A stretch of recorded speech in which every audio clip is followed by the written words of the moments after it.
Deus, nosso Pai, estamos na Tua presença, pedimos a Tua bênção, a Tua graça, a Tua orientação, a unção do Teu Santo Espírito, para falarmos, Senhor, as Tuas palavras. Unja os nossos lábios, as nossas vidas, nossos corações, para que a Tua palavra seja exposta e seja entendida e seja praticada, Senhor. Perdoa os nossos pecados e sejas conosco, Senhor. Nós louvamos o Teu nome grandioso e glorioso. Seja louvado o Teu nome por Jesus Cristo, Teu Filho. Amém. Irmãos, abra suas Bíblias, por favor, na Epístola aos Hebreus, no capítulo 13. Vou ler os versículos 20 e 21.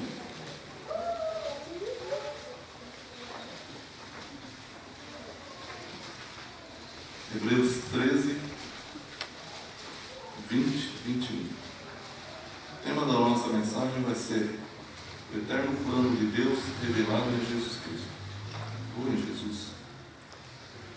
Hebreus 13, 20 e 21 diz: Ora, o Deus de paz, que pelo sangue do concerto eterno tornou a trazer dos mortos a nosso Senhor Jesus Cristo, grande pastor das ovelhas, vos aperfeiçoe em toda a boa obra, para fazerdes a sua vontade, operando em vós o que perante Ele é agradável por Cristo Jesus, ao qual seja glória para todo sempre.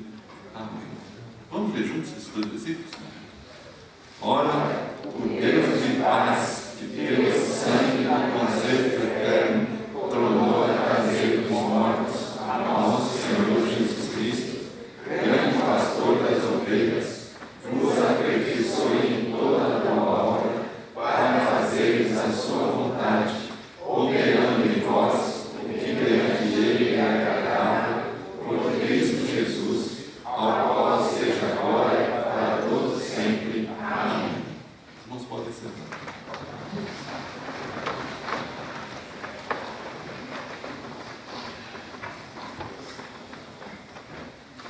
Uma das acusações que os judeus faziam aos cristãos no primeiro século era de que os cristãos estavam pregando uma religião nova e queriam, com essa religião nova, confrontar o judaísmo, que era uma religião antiga e de muitos dias. Nesse trecho que nós lemos, o escritor aos Hebreus está falando de algo muito mais antigo do que o judaísmo, ou do que qualquer outra religião ou filosofia. Na verdade, esses dois versículos nos mostram que a igreja é a agência que revela ao mundo os eternos e misteriosos planos de Deus para a salvação. Em Efésios, leia por favor comigo, capítulo 3, do 8 ao 11, Paulo fala sobre essa ideia. Efésios 3, do 8 ao 11, ele diz: A mim, o mínimo de todos os santos, me foi dada esta graça de anunciar entre os gentios, por meio do Evangelho, as riquezas incompreensíveis de Cristo, e demonstrar a todos qual seja a dispensação do mistério que desde os séculos esteve oculto em Deus, que tudo criou, para que agora, pela Igreja, a multiforme sabedoria de Deus seja conhecida dos principados e potestades nos céus, segundo o eterno propósito que fez em Cristo Jesus, nosso Senhor, no qual temos ousadia e acesso com confiança pela nossa fé nele. Então, a Bíblia mostra que a religião que os cristãos pregavam no primeiro século, ao contrário do que os judeus diziam, não era uma religião nova e muito menos uma inovação no judaísmo. Era algo que estava proposto desde a eternidade. E assim, pensando nisso, o escritor aos Hebreus nos traz algumas informações sobre duas pessoas extremamente importantes na Bíblia: Deus o Pai e Deus o Filho. Esses dois versículos nos vão trazer algumas informações sobre a eternidade de Deus, a eternidade do seu plano, e que a salvação pregada em Jesus Cristo não era uma inovação no primeiro século dos judeus cristãos, mas era, na verdade, a exposição, a descoberta do mistério que esteve oculto por séculos e séculos, e que pela igreja Deus mostrou a sua multiforme sabedoria e a sua multiforme graça, salvando pessoas em Jesus Cristo, conforme o seu eterno plano, não conforme um plano novo. Há uma ideia muito errada que se vê por aí muitas vezes, muitos pregadores falam, talvez por falta de um conhecimento maior da Bíblia, de achar que, porque os judeus não aceitaram o Evangelho, então Deus estabeleceu um novo plano, que era a igreja. A igreja não é um novo plano, não existe um novo plano. A igreja é a revelação do eterno plano de Deus em Jesus Cristo. Então eu queria discorrer aqui um pouco sobre esses dois versículos, com as informações que eles têm, e junto com os irmãos meditarmos um pouco na santa palavra de Deus e na perpetuidade da salvação, na eternidade da salvação, na eternidade do Deus que programou na sua eternidade a salvação e a revelou em Jesus Cristo. A primeira informação que o escritor aos Hebreus nos dá aqui nesse versículo é que Deus é o Deus de paz. Ele fala: ora, o Deus de paz, que pelo sangue eterno, que pelo sangue do concerto eterno tornou a trazer dos mortos a nosso Senhor Jesus Cristo, e continua falando. Então a primeira informação que ele nos dá sobre Deus é que Deus é o Deus de paz. Se Deus é o Deus de paz, Ele não é o Deus da guerra. Apesar de toda a revelação de Deus dada aos judeus no Antigo Testamento, eles não entenderam a revelação de Deus e transformaram sua religião em um conglomerado de normas e queriam agradar a Deus pelas normas que eles criaram, não pela revelação de Deus em si, que eles não entenderam. O próprio profeta Isaías, no capítulo 28 do seu livro, versículos 10 e 13, se você quiser ver, ele fala que os judeus transformaram a religião que Deus dera num amontoado de normas. Normas de cá, normas de lá, lei de cá, lei de lá. E disse que eles não tiveram, como eles não tiveram assim, um prazer, um entendimento de adorarem a Deus de acordo com a revelação de Deus. Então Deus os deixou naquele monte de normas com as quais Deus os julgou também. Quando nós saímos dos planos de Deus, que Deus revela tão claramente na Bíblia, e quando o nosso coração não se deixa ensinar pelo Espírito Santo, normalmente nós sofremos alguns reveses. E os judeus sofreram vários reveses. Se em vez de eles adorarem o Deus da paz, como Deus se revela no sacrifício do Antigo Testamento, e vejam só, irmãos, que quando Deus estabeleceu aqueles sacrifícios no Antigo Testamento, na verdade Ele estava estabelecendo paz, porque quando um cordeiro era morto por alguma pessoa, no lugar de alguma pessoa, a pessoa deixava de ser morta. Então Deus concede paz a pecadores por causa de um sacrifício que eles faziam, e aquele sacrifício remontava a ideia do Filho de Deus que viria para morrer. Então Deus se revela no Antigo Testamento não como Deus da guerra, como muitos dizem, mas em primeiro lugar como Deus da paz, porque pelos sacrifícios que Ele estabelece no Antigo Testamento, Ele também estabelece a paz com o seu povo. Então o seu povo não fica sob a ira dele, mas sob a proteção dele, sob a graça dele. Deus é, em primeiro lugar, aqui segundo o escritor aos Hebreus, o Deus da paz. E esse plano de Deus foi revelado desde a eternidade. Os judeus, a quem foi revelado no Antigo Testamento, eles não entenderam bem. No capítulo 10 de Romanos, abra sua Bíblia, por favor. O apóstolo Paulo outra vez vai falar sobre isso. 10 do 1 ao 4, Paulo diz, de Romanos: irmãos, o bom desejo do meu coração em oração a Deus por Israel é para a sua salvação, porque lhes dou testemunho de que tem zelo de Deus, mas não com entendimento, porquanto não conhecendo a justiça de Deus e procurando estabelecer a sua própria justiça, não se sujeitaram à justiça de Deus, porque o fim da lei é Cristo.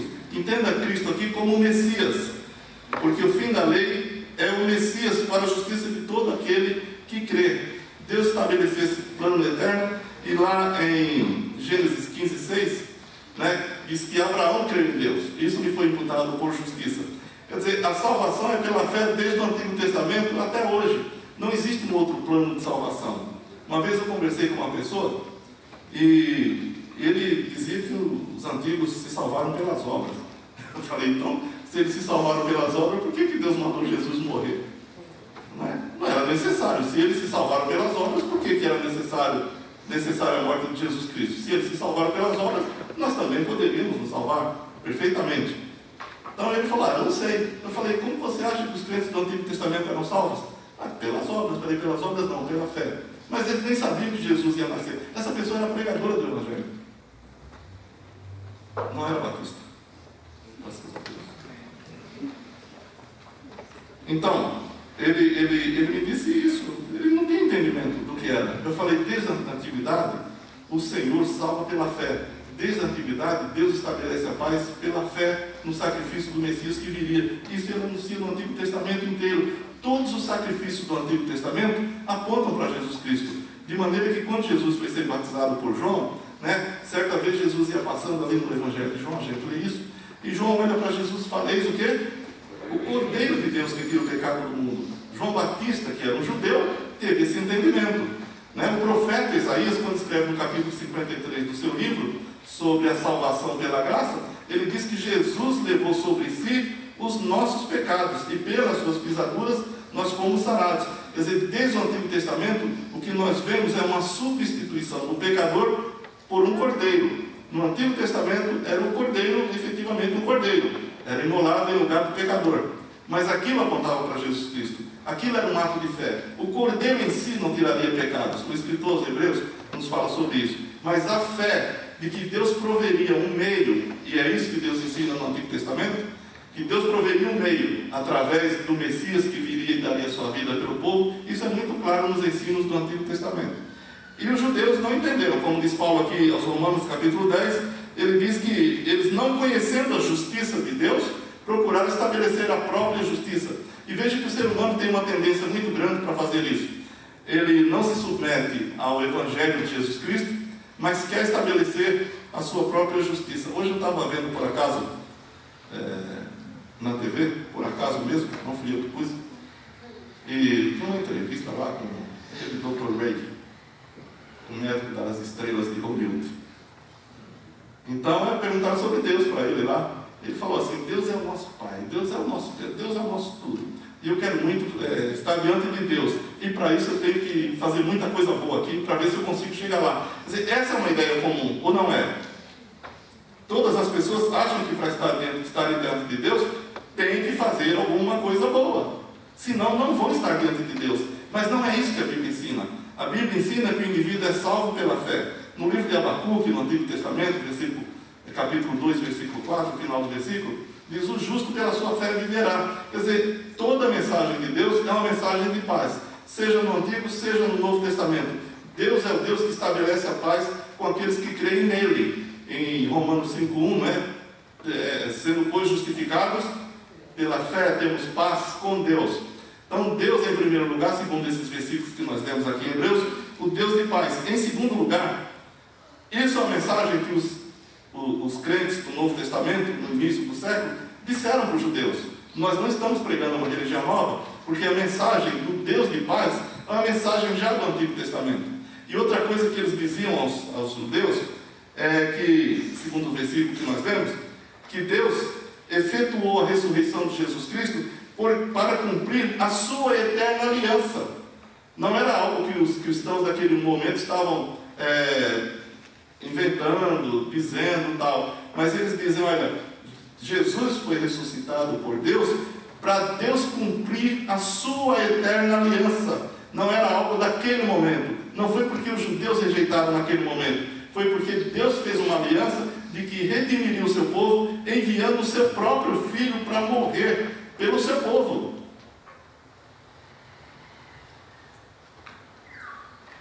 A salvação é eterna. Quando no Apocalipse fala sobre Jesus, 13:8, no final do versículo também, diz que o Cordeiro foi morto desde a fundação do mundo. Quer dizer, não é coisa nova também aquilo que os cristãos diziam sobre a ressurreição de Jesus.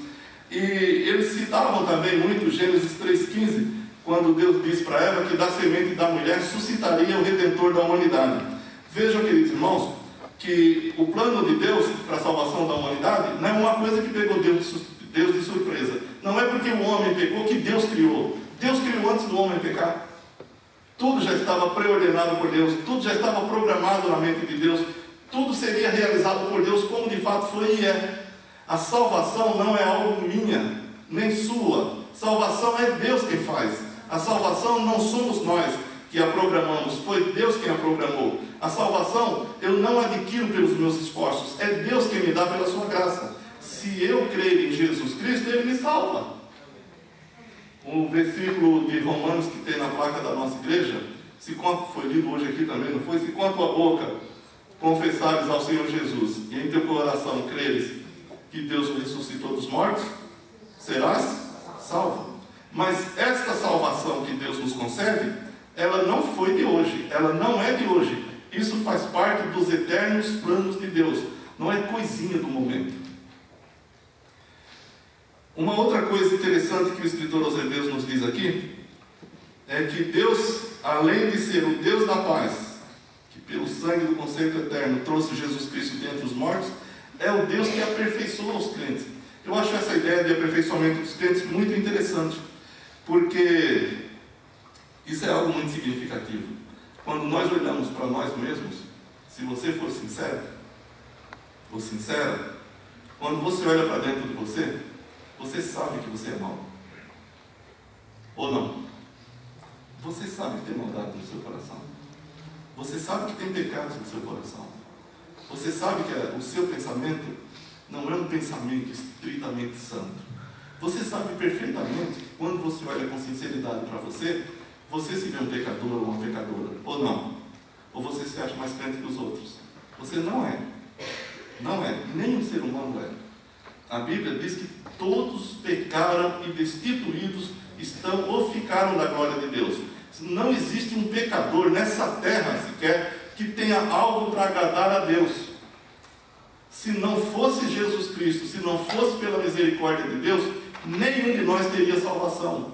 Não é pelos nossos méritos, não é pelas nossas obras, não é por sermos bons, não é por termos um bom caráter, não é nada disso.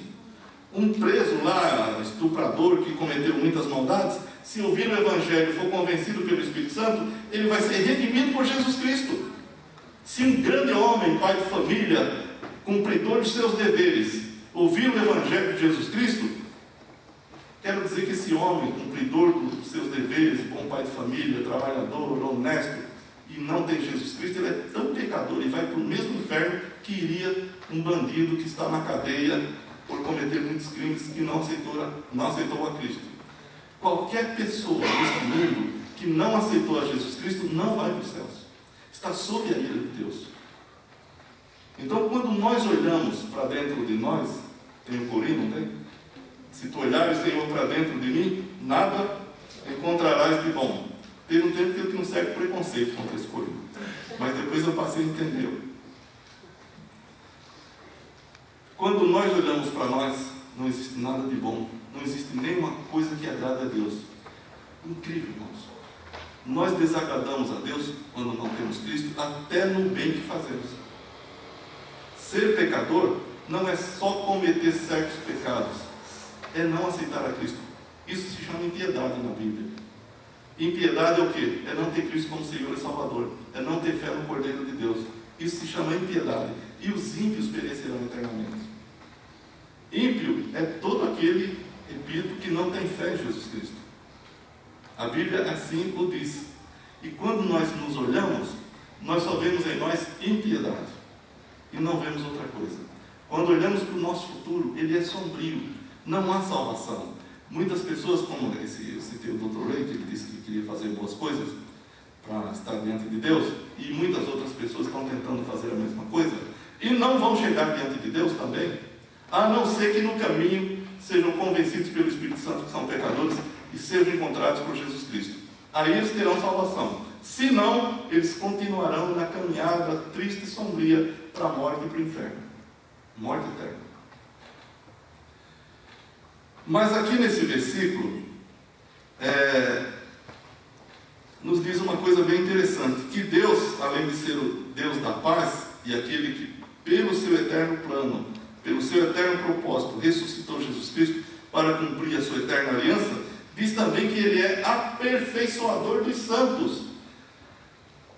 Quem são os santos? Quando nós conversamos com o pessoal aí fora, então eles imaginam que santos são aqueles que estão canonizados, né? São Paulo, São Pedro, São João, São Bartolomeu, São não sei quem, São não sei, aqueles são santos. Quando você lê a Bíblia chama de santos todos os crentes. Você é um santo.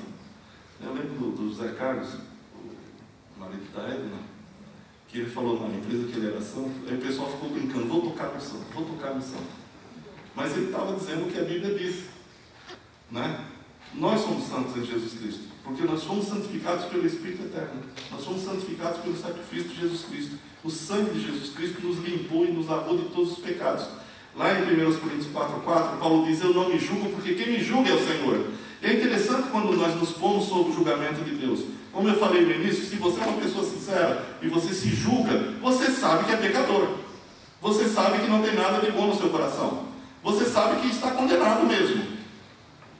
Mas quando Deus nos julga em Jesus Cristo, tudo muda. Veja comigo, por favor, em Colossenses capítulo 1, versículos 21 e 22. Olha que palavras bonitas que a Bíblia diz sobre nós, os crentes. Colossenses 1, do 21 ao 23.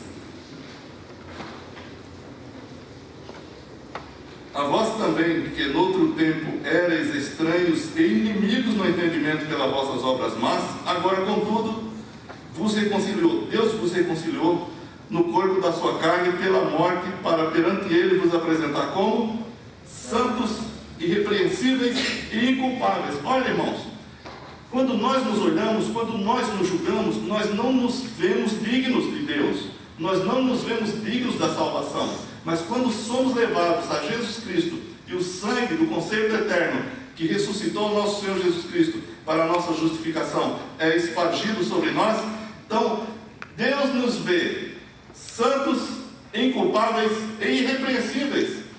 Isso não foi você quem fez, foi Ele quem fez em você. Você crê em Jesus Cristo e Deus te considera santo, inculpável e irrepreensível. Salvação é coisa de Deus. Salvação não é coisa de homem. Nem um ser humano, por mais esforçado que seja, conseguiria se tornar santo, inculpável e irrepreensível. Mas Deus nos torna assim em Jesus Cristo.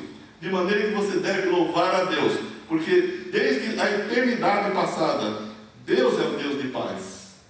E foi Deus, porque é o Deus de paz, que estabeleceu a paz conosco em Jesus Cristo. E foi Deus quem ressuscitou a Jesus Cristo, o Cordeiro que foi morto desde a fundação do mundo, para que nós sejamos justificados e apresentados perante Ele mesmo, santos, inculpáveis e irrepreensíveis. Quem nos julga é o Senhor. E quando Ele nos julgou em Jesus Cristo, Ele disse que nós somos santos, inculpáveis e irrepreensíveis. A mim e a você, tristes pecadores. Isso se chama graça de Deus, misericórdia de Deus. Depois o escritor aos Hebreus vai falar sobre Deus o Filho. Depois de dizer que Deus o Pai é Deus de paz, que efetuou a ressurreição de Jesus para cumprir a sua eterna aliança, e que também Deus o Pai é aperfeiçoador dos crentes por causa do sacrifício de Jesus Cristo, o escritor aos Hebreus, no texto que nós lemos, ele vai dizer algumas coisas sobre Deus o Filho, Jesus Cristo. Em primeiro lugar, ele diz que Jesus é o nosso Senhor. Você sabe que é bem interessante, porque isso é uma declaração. Deus é nosso Senhor. A Bíblia declara que Jesus é o nosso Senhor. Jesus é o nosso Senhor. Jesus é o seu Senhor. Amém? Sim ou não? Claro que Ele é o nosso Senhor. A primeira declaração que o escritor aos Hebreus faz sobre Jesus é exatamente essa: que Ele é Senhor dos crentes. E se Jesus é Senhor dos crentes, é claro que nenhum outro Senhor tem domínio sobre o crente. Isso é muito interessante e importante de nós sabermos, porque existe um auê muito grande hoje, dizendo que crente fica endemoniado. Outro dia eu vi um discurso de um certo cidadão, que se intitula Bispo, dizendo, e escreveu até um livro sobre o crente pode ser tomado pelo diabo. Se Jesus é o nosso Senhor, que outro Senhor teria domínio sobre nós? Se Jesus é Senhor dos crentes, não importa se você é um crente fraco, se é um crente forte, Jesus Cristo continua sendo o seu Senhor. No dia que você entregou sua vida a Jesus Cristo, Ele veio habitar no seu coração.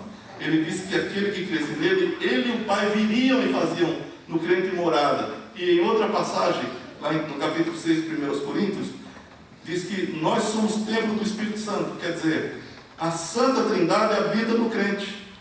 Se a Santa Trindade habita no crente, que outro Senhor poderia entrar num lugar desse? Como é que Satanás poderia destronar Deus do nosso coração e tomar posse de um crente? Isso não pode acontecer. Isso é incongruente, isso é incoerente, isso não existe. Se alguém disser para você, eu não vi um crente endemoniado, você fala, não era crente. Podia ser um endemoniado, mas não crente. São conceitos que se afastam. Se ele é crente, não fica endemoniado. Se ele é endemoniado, não é crente. Crente nunca vai ser pego pelo demônio. Até para tocar. Hoje nós falamos sobre Jó. O diabo estava numa reunião lá nos céus. E Deus falou, deu o endereço de Jó para ele, né? E Deus permitiu que o diabo tocasse em Jó. Mas Deus permitiu. Sem permissão não aconteceria nada. Então, até para tocar no crente, nos bens do crente, na saúde do crente, só se Deus permitir. De outra forma, não.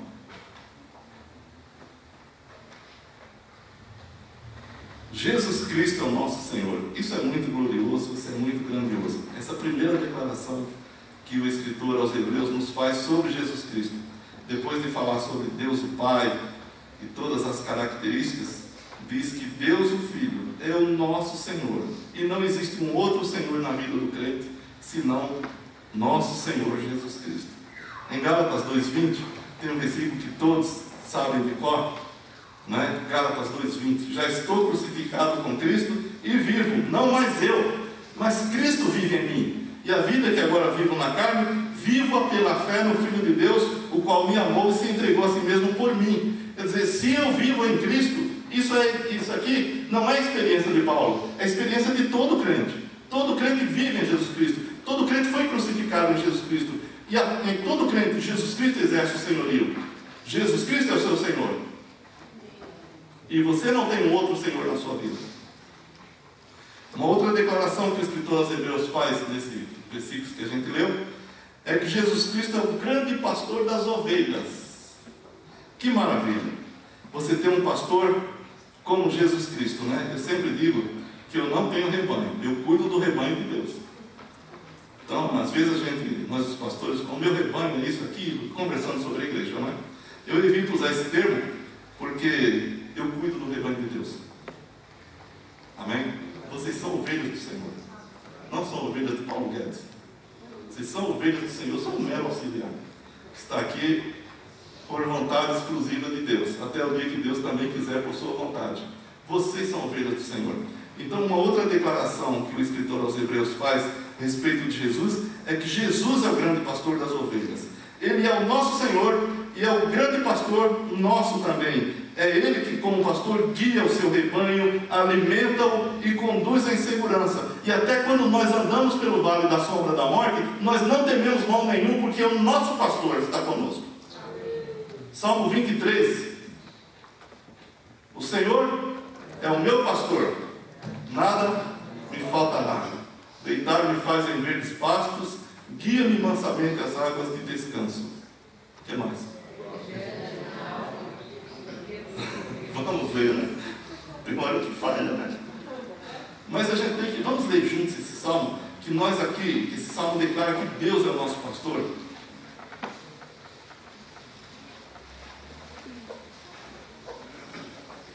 Salmo 23. Vamos ler, irmãos. Olha, pensando nas palavras do salmo.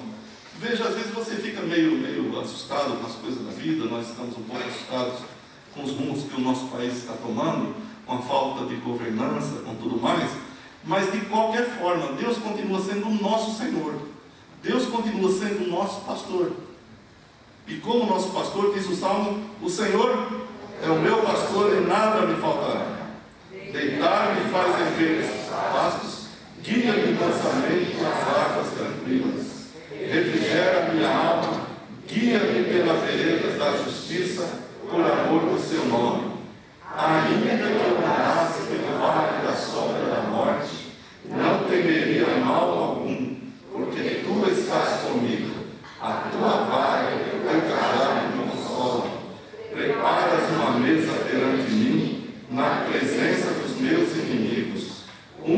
a minha cabeça com óleo, o meu cálice se transborda. Certamente que a bondade e a misericórdia me seguirão todos os dias da minha vida e habitarei na casa do Senhor por longos dias. Amém? O Senhor é o nosso pastor. E nos guia e nos leva às fontes das águas de descanso. No capítulo 10 de João, falando especificamente sobre Jesus Cristo, nosso pastor, 10:11 de João, diz: eu sou o bom pastor, e o bom pastor dá a sua vida pelas suas ovelhas, e ele deu a vida por nós. Quer dizer, se vier o lobo, se vier os assaltos de fora, ele está lá, nos guiando, nos guardando, nos protegendo, a ponto de dar a sua própria vida por cada um de nós. No versículo 14 do capítulo 10, eu sou o bom pastor, olha, irmãos, e conheço as minhas ovelhas, e das minhas sou conhecido. Deus nos conhece por nome, Deus conhece a cada uma das suas ovelhas. O Senhor Jesus Cristo sabe quem nós somos, do que nós precisamos. Ele sabe de tudo sobre nós, mas Ele nos chama. Ele diz: eu sou o bom pastor, por isso eu conheço as minhas ovelhas, e delas eu sou conhecido. A voz do Senhor Jesus Cristo é inconfundível. E completando essa ideia sobre Jesus como bom pastor, dos versículos 27 ao 30 do capítulo 10 de João: as minhas ovelhas ouvem a minha voz, eu conheço-as e elas me seguem. No versículo 14 que nós temos, ele diz: eu sou o bom pastor e conheço as minhas ovelhas. No versículo 27 ele diz: as minhas ovelhas ouvem a minha voz. Assim como ele nos conhece, nós conhecemos a sua voz. A voz do Senhor é inconfundível. Sempre que alguém está em dúvida a respeito de alguma coisa na Bíblia e me pergunta: será que é de Deus? Será que não é de Deus? Eu falo sempre: a voz de Deus é inconfundível. Quando Deus fala, a certeza está junta. As minhas ovelhas ouvem a minha voz, eu conheço-as e elas me seguem, e dou-lhes a vida eterna, e nunca hão de perecer. Olha aqueles que dizem que nós perdemos a salvação. Eu conheço as minhas ovelhas ouvem a minha voz, dou-lhes a vida eterna, e nunca hão de perecer. Eu não sei como é que uma pessoa tem coragem de dizer, eu vi no debate na TV, um tal de teólogo aí, dizendo que muitos se perderão pelo caminho, muitos crentes se perderão pelo caminho, só se for ele. Porque Jesus disse: dou-lhes a vida eterna e nunca hão de perecer, e ninguém as arrebatará da minha mão, porque meu Pai que me as deu é maior do que todos, e ninguém pode arrebatá-las da mão do meu Pai. Eu e o Pai somos um.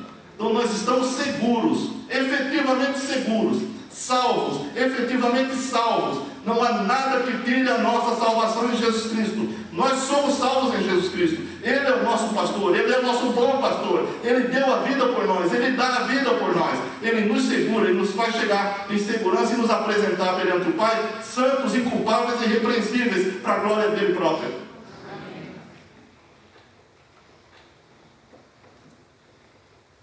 Interessante também que o escritor aos Hebreus, nesses versículos que a gente leu, diz que Jesus é aquele por quem nos tornamos agradáveis a Deus.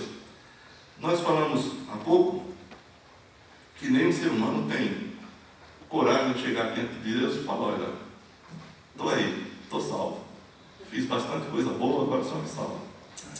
Não, nós somos tornados agradáveis a Deus por causa de Jesus Cristo. Sabe, por isso que a gente tem que agradecer a Deus sempre, todos os dias. Nós devemos orar e agradecer a Deus com muita consciência sobre a nossa salvação em Jesus Cristo. Você iria para o inferno? Com certeza absoluta. Você seria condenado? Com certeza absoluta. Não importa o que você diga aqui nessa terra: eu não acredito no inferno. Você um dia acordaria no inferno. Essa é uma realidade. Mas Ele houve por bem de salvar, e me salvar, nos salvar. Então, a cada dia, irmãos, nós devemos louvar a Deus por tão grande salvação, por algo que Ele fez por nós, que nós não podemos fazer. É interessante que diz que, nesse versículo que nós lemos em Hebreus, que Jesus é aquele que nos torna agradáveis a Deus. Você, em alguma ocasião da sua vida, já percebeu que um superior seu não gosta de você? Isso nunca aconteceu com ninguém, né? Tem um chefe lá cara não gosta de mim. Você faz tudo para agradar o instinto, mas ele não gosta de você. Sabe quando a pessoa não gosta da gente, não adianta fazer nada. Ela não vai gostar e vai gostar menos. Né?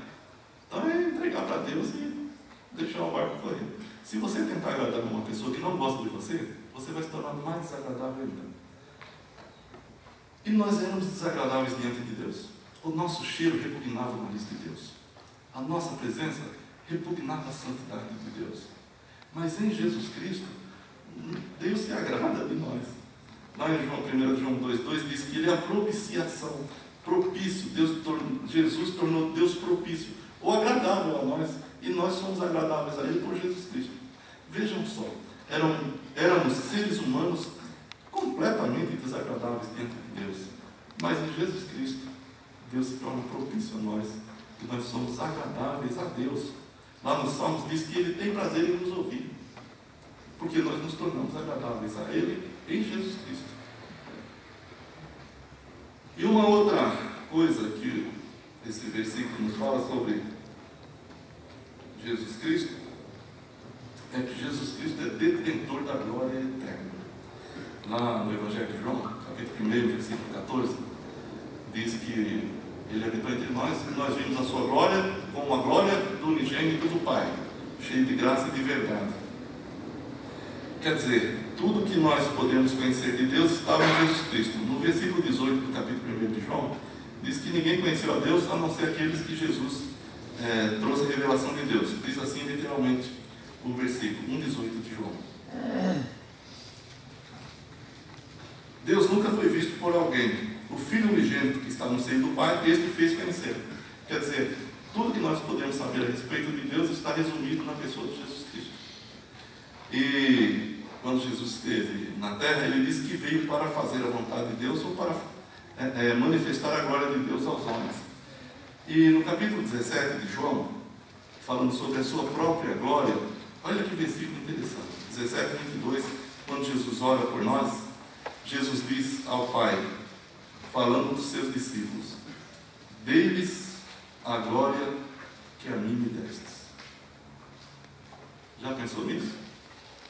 Olha só. Eu dei-lhes a glória que a mim me deste, para que sejam um, como nós somos um. Irmãos, você é um pecador. Você é uma pessoa completamente desagradável a Deus. O nosso cheiro era repugnante diante de Deus. A nossa presença era repugnante diante da sua santidade.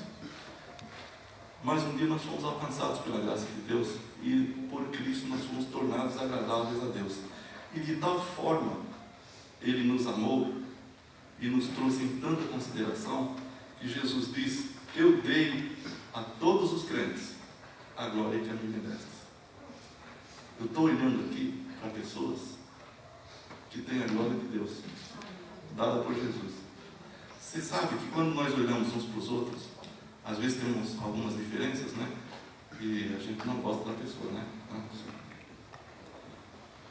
Quando Deus olha para nós, o que resplandece em nós? Sua própria glória. Quando Satanás olha para o povo de Deus, sabe o que ele vê? A glória de Deus em você.